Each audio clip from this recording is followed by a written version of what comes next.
Hi there, welcome back to the archives. It's me again. So the previous video I talked about erasing like slavery, Black African, Black American history.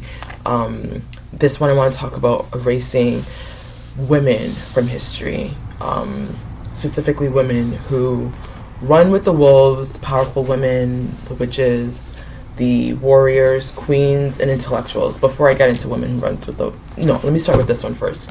So this is an old book. I think I read this in 2014 maybe. It rocked my world. I loved it. I was like, I literally bought it for everybody. I was giving people gifts. Because remember, I read this thing that Oprah... What book did Oprah read? The Color Purple? There was a book that Oprah read, and it just changed her life, and she just started giving it to people as gifts. And so I was like, you know what, Oprah? I stole Oprah's idea, and I was like giving the little pocket books to people, and they probably thought I was trying to turn everyone into witches. But Women Who Run with the Wolves, this is the version I have. Myths and Stories of Wild Woman Archetypes by Dr. Clarissa Pinkola Estés. Within every woman there lives a powerful force, filled with good instincts, passionate creativity, and ageless knowing. She is the wild woman, who represents the instinctual nature of women. But is she an endangered species? For through the gifts of wildish nature belongs to us at birth, for though the gifts of wildish nature belongs to us at birth, society's attempt to civilize us into rigid roles has muffled the deep, life-giving messages of our own souls. In Women Who Run with the Wolves, Dr. Estés unfolds rich intercultural myths, fairy tales and stories, many from her own family, in order to help women reconnect with their fierce, healthy, visionary attributes of this instinctual nature. Through the stories and commentaries of this remarkable book, we retrieve, examine, love, and understand the wild woman, and hold her against our deep psyches as one who is both magical and medicine. Dr. Estés has created a new lexicon for describing the female psyche, fertile and life-giving. It is a psychology of women in the truest sense, a knowing of the soul. Again, I read this like a decade ago, when like my politics around like trans identities wasn't as evolved as it is now. So I don't really remember if it did like the biological female thing. I have to reread this. I haven't read this in a while, like I said, in over a decade. So I'm gonna revisit it soon, but I wanted to share this. So again, if it has like problematic language around transphobia, I can't, don't hold me on it because I don't remember. But it talks about Alice Walker has a line, and Alice Walker, she's one of my favorite Aquarius girls, but she has made problematic.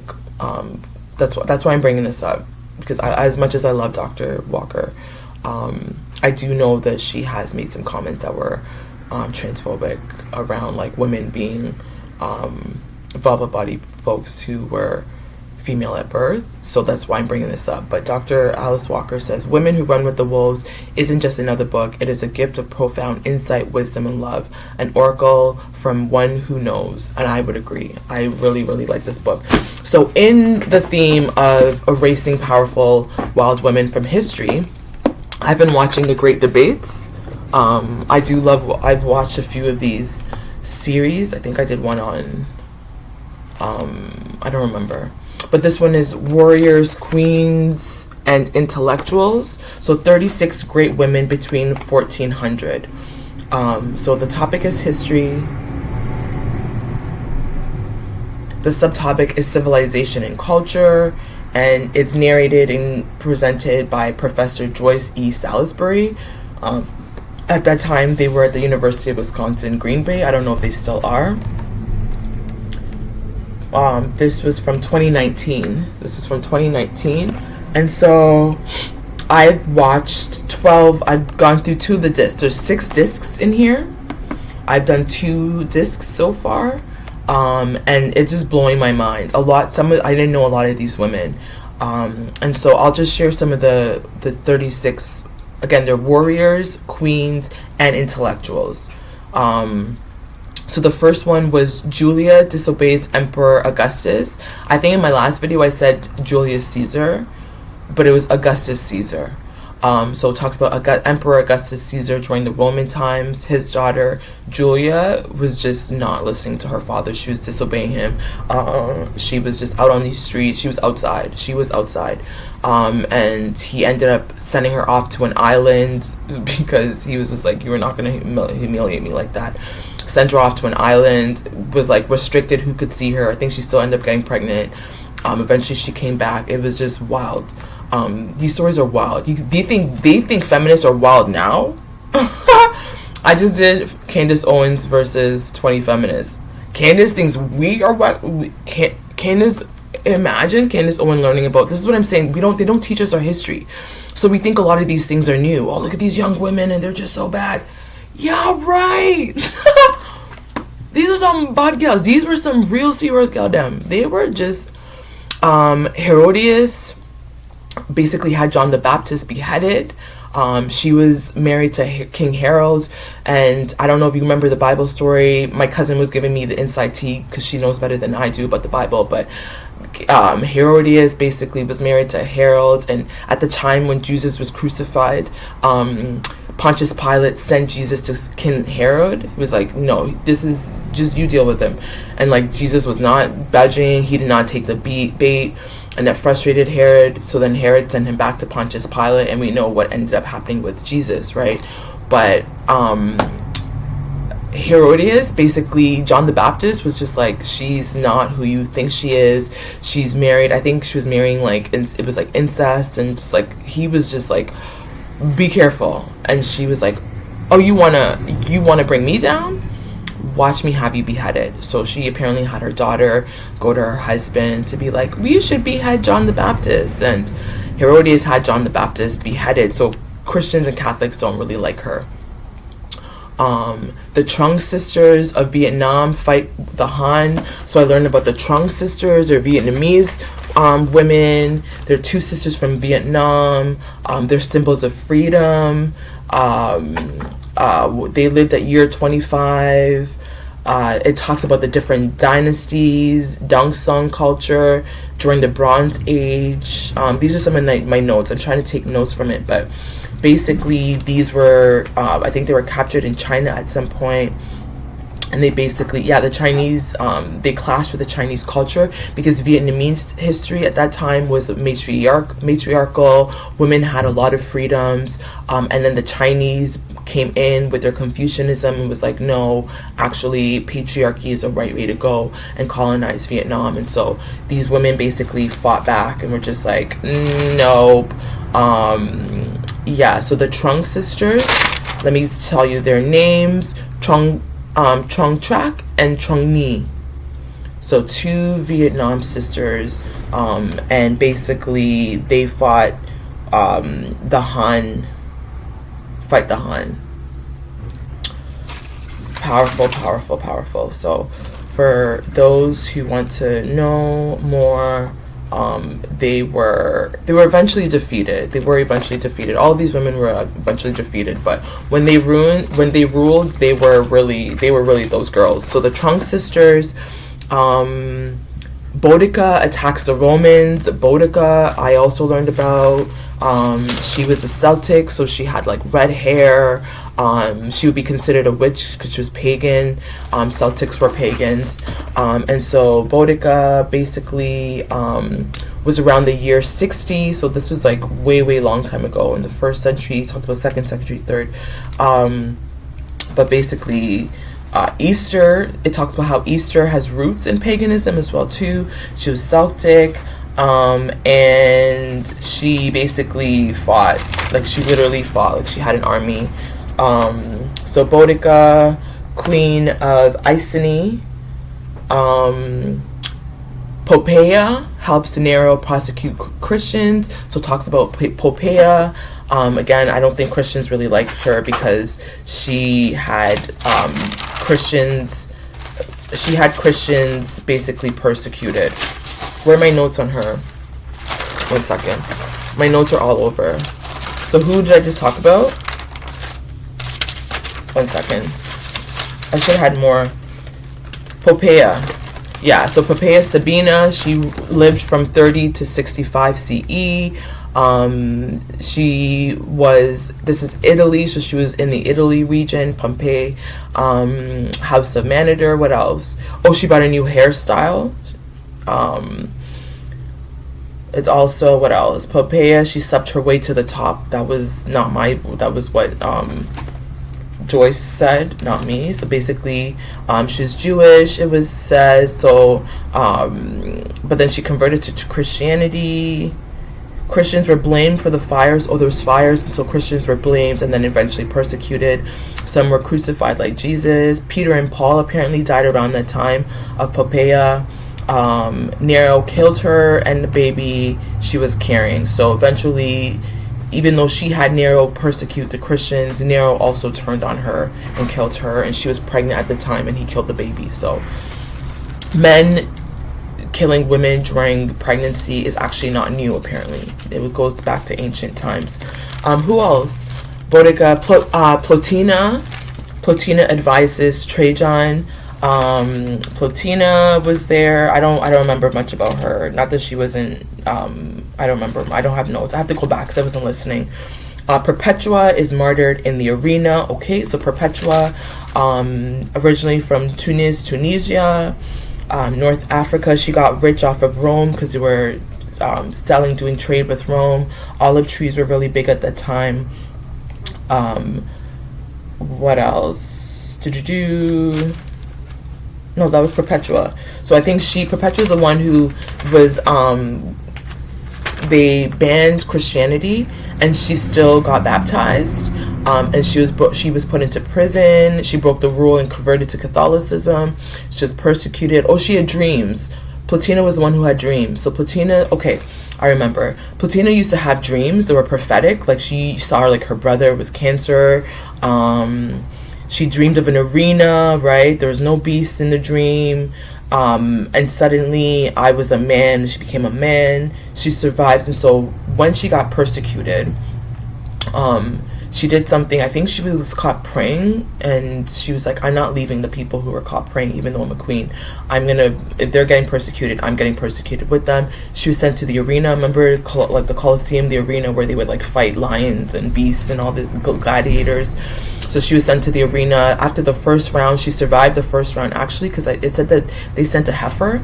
So I don't know, like they sent her a beast, and the beast didn't attack her. If anything, when she fell, the beast helped her, so she survived the first round. The second round, she was with a gladiator. He threw the sword, it missed. She took the narrative said she took the knife and slit her own throat. So that's Plotina.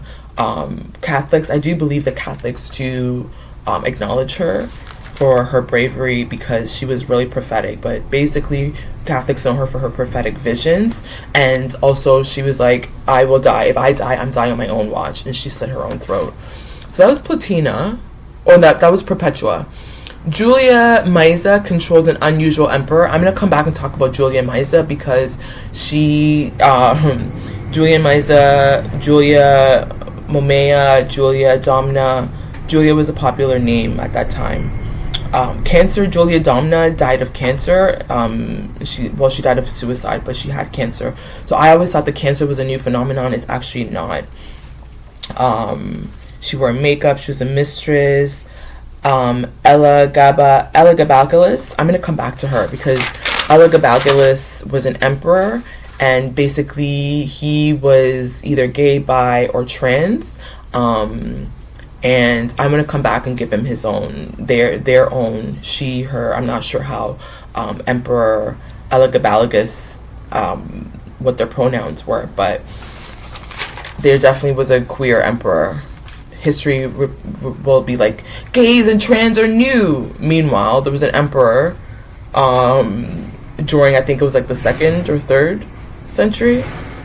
So I'm going to come back and do him.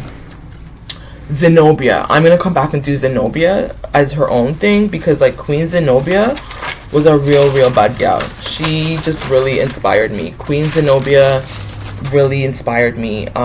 She battles the Roman legions.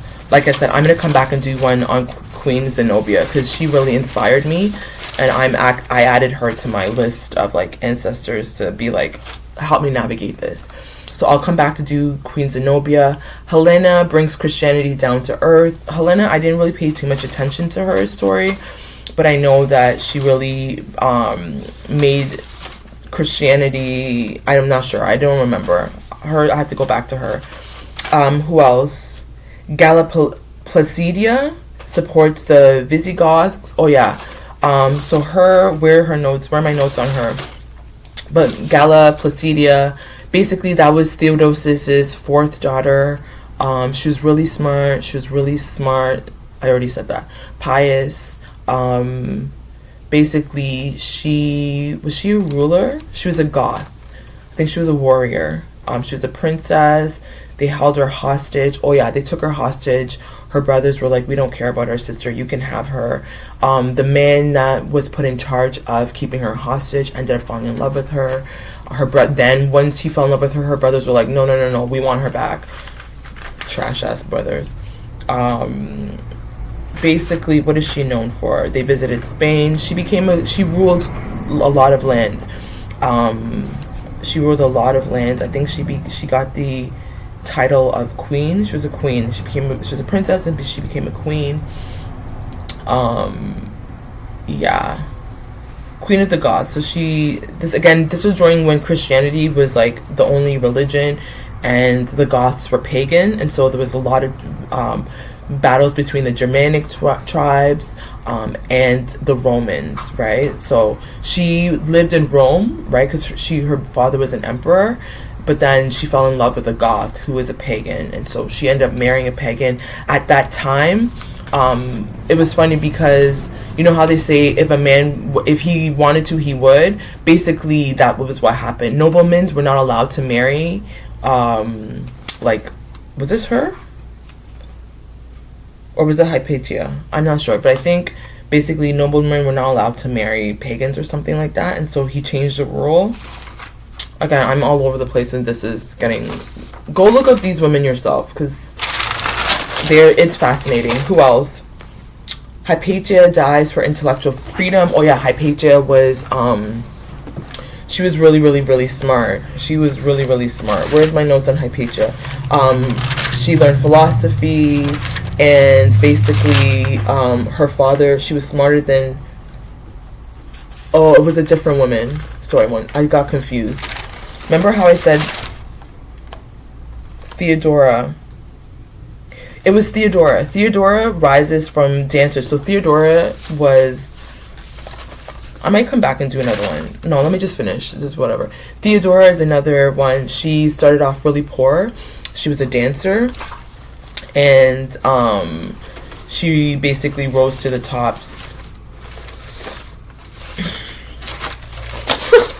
I'm all over the place. I'm going to come back and talk about Theodora, because she did sex work. Pulcheria defends the Virgin Mary. Pulcheria, oh yeah. I think Catholics also really like her, because she basically had... she's the one who allowed the Virgin Mary to be venerated the way that she is right now. And she also really fought for the Catholic Church to build churches for the Virgin Mary, because up until her point, the Virgin Mary was not really seen as like a pivotal figure within Christianity, and so she went to court, I think twice, on the Virgin Mary's behalf, arguing that like she actually is really important, and she should be considered the Queen of Heaven. So that was Pulcheria. She defends the Virgin Mary. And then Theodora rises from dancer to empress. I'll get into her later. So just wanted to share some of these different women. Go look them up yourself. There's 14 I've gone through right now. Julia, Caesar, Herodias, the Trung sisters, Boudicca, Poppaea, Plotina, Perpetua, Julia, Maesa, Zenobia, Helena, Galla, Placidia, Hypatia, Pulcheria, and Theodora. So these are 14 wild women I've learned about so far. They're truly, truly, I think it was Hypatia, a boy, and this man had one of her students had a crush on her, and she was like, okay, let me get rid of him. So basically she bought her rags with all of her period blood and was like, this is who you love. Do you still love me now? And he was like, no, girl. So she got rid of, that was one way that she got rid of them. The stories are just fascinating. Zenobia basically battled the Roman legions, and when she was captured, they captured her and she was being sent to be executed. And the emperor that hated her and wanted her executed, in the end he ended up liking her. She didn't end up getting executed. She ended up getting a villa. She married a senator. She lived nice. Like, it's just like the stories is just unbelievable of some of these women, right? So others, my cousin was also telling me about Jael from the Bible and Deborah from the Bible as well too. So these are just some wild women I wanted to share that history tends to erase. My cousin was also telling me that she's also named after an Ashanti warrior, something Ahimfie. I was also named after an African queen, Boudicca. I know that within my own lineage there were warrior queens.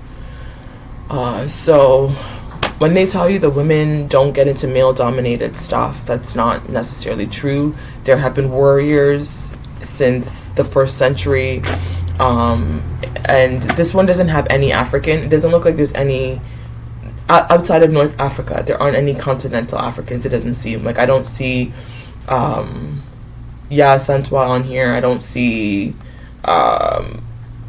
maybe there are Africans, but other than like Libya, it talks about Libya, Egypt, Syria,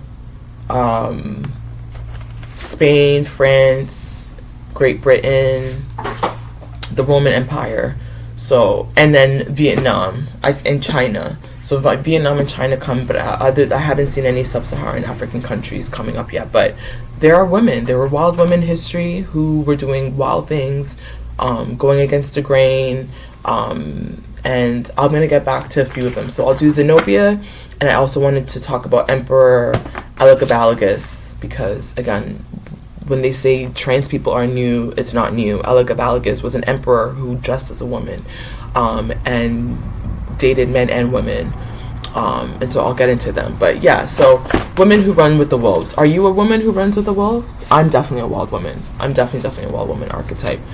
And it really rubs a lot of people the wrong way, especially a lot of like patriarchal men. They don't like wild women. Apparently we need to find golden retrievers. That's a whole nother story. Okay, until next time. Bye bye. In solidarity.